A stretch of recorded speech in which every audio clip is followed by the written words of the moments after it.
Assalamualaikum warahmatullahi wabarakatuh. Perkenalkan, nama saya Syamsul Bahri, NIM 11724068, kelas B. Di sini saya akan menjelaskan tentang pasal 10 Undang-Undang Nomor 24 Tahun 2003 tentang Mahkamah Konstitusi. Mahkamah Konstitusi wajib memberikan putusan atas pendapat DPR bahwa presiden dan atau wakil presiden diduga telah melakukan pelanggaran hukum berupa pengkhianatan terhadap negara, korupsi, penyuapan, tindak pidana berat lainnya, atau perbuatan tercela, dan atau tidak lagi memenuhi syarat sebagai presiden dan atau wakil presiden, sebagaimana dimaksud dalam Undang-Undang Dasar Negara Republik Indonesia tahun 1945. Ketentuan sebagaimana dimaksud pada ayat 2 berupa: A. Pengkhianatan terhadap negara adalah tindak pidana terhadap keamanan negara sebagaimana diatur dalam undang-undang. Pengkhianatan negara atau makar adalah kejahatan pidana berupa pengkhianatan yang dilakukan oleh seorang warga negara terhadap negara atau bangsanya sendiri dengan melakukan satu atau beberapa tindak kejahatan yang serius. B. Korupsi dan penyuapan adalah tindak pidana korupsi atau penyuapan sebagaimana diatur dalam undang-undang. Undang-Undang Nomor 11 Tahun 1980 tentang tindak pidana suap. Penyuapan atau suap adalah tindakan memberikan uang, barang atau bentuk lain dari pembalasan dari pemberi suap kepada penerima suap yang dilakukan untuk mengubah sikap penerima atas suatu kepentingan.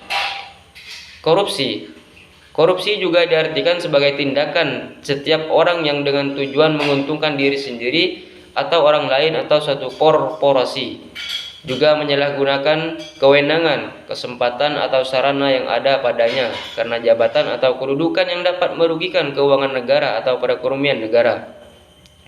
Undang-Undang Republik Indonesia Nomor 20 Tahun 2001 tentang perubahan atas Undang-Undang Nomor 31 Tahun 1999 tentang pemberantasan tindak pidana korupsi. C. Tindak pidana berat lainnya adalah tindak pidana yang diancam dengan pidana penjara 5 tahun atau lebih. D. Perbuatan tercela adalah perbuatan yang dapat merendahkan martabat presiden dan atau wakil presiden. Penjelasan pasal 5 huruf I Undang-Undang Nomor 42 Tahun 2008 tentang pemilihan umum presiden dan wakil presiden. Dalam penjelasan pasal 5 huruf tersebut, yang dimaksud dengan tidak pernah melakukan perbuatan tercela adalah tidak pernah melakukan perbuatan yang bertentangan dengan norma agama, norma kesusilaan, dan norma adat antara lain seperti judi, mabuk, pecandu narkoba, dan zina. Namun, pada dasarnya, di dalam Undang-Undang Nomor 24 Tahun 2003 tentang Mahkamah Konstitusi di atas tadi, hanya memberikan batasan umum mengenai arti perbuatan tercela, yaitu perbuatan yang dapat merendahkan martabat presiden dan atau wakil presiden. Dengan demikian, berarti perbuatan tercela adalah perbuatan apa saja sepanjang dan sejauh dapat merendahkan martabat presiden dan atau wakil presiden, dapat menjadi alasan pemakzulan presiden dan atau wakil presiden.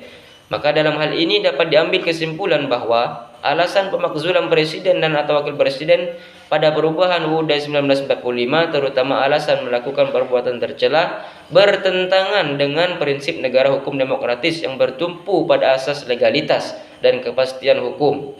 Karena perumusan norma perbuatan tercela dalam UUD 1945 tersebut bersifat umum, abstrak, dan kabur, sehingga dapat ditafsirkan secara beragam atau multitafsir. Tidak lagi memenuhi syarat sebagai presiden dan atau wakil presiden adalah syarat sebagaimana dimaksud atau ditentukan dalam pasal 6 Undang-Undang Dasar Negara Republik Indonesia tahun 1945. Pasal 6, calon presiden dan calon wakil presiden harus seorang warga negara Indonesia sejak kelahirannya dan tidak pernah menerima kewarganegaraan lain karena kehendaknya sendiri, tidak pernah mengkhianati negara, serta mampu secara rohani dan jasmani untuk melaksanakan tugas dan kewajiban sebagai presiden dan atau wakil presiden. Menurut saya, pandangan saya selaku mahasiswa HKI terkait hukum acara Mahkamah Konstitusi terkait mata kuliah Mahkamah Konstitusi adalah hukum formil yang berfungsi untuk menegakkan hukum materialnya, yaitu sebagian dari hukum konstitusi yang menjadi wewenang Mahkamah Konstitusi dalam rangka menegakkan hukum material, mengawal dan menegakkan supremasi konstitusi, demokrasi, keadilan, dan hak-hak konstitusional warga negara. Undang-Undang Dasar 1945 telah memberikan 4 kewenangan, 1 kewajiban konstitusional kepada Mahkamah Konstitusi. untuk menguji undang-undang terhadap undang-undang dasar, memutus sengketa kewenangan lembaga negara yang kewenangannya diberikan oleh undang-undang dasar, memutus pembubaran partai politik, memutus perselisihan tentang hasil pemilihan umum, dan memutus pendapat DPR atas dugaan pelanggaran hukum oleh presiden dan atau wakil presiden atau perbuatan tercela dan atau tidak lagi memenuhi syarat sebagai presiden dan atau wakil presiden menurut undang-undang dasar. Maka dalam hal ini sudah jelas bahwa sepatutnya seorang calon sarjana hukum mengetahui mekanisme beracara hukum Mahkamah Konstitusi. Hanya ini yang dapat saya sampaikan, kurang lebihnya saya mohon maaf. Wassalamualaikum warahmatullahi taala wabarakatuh.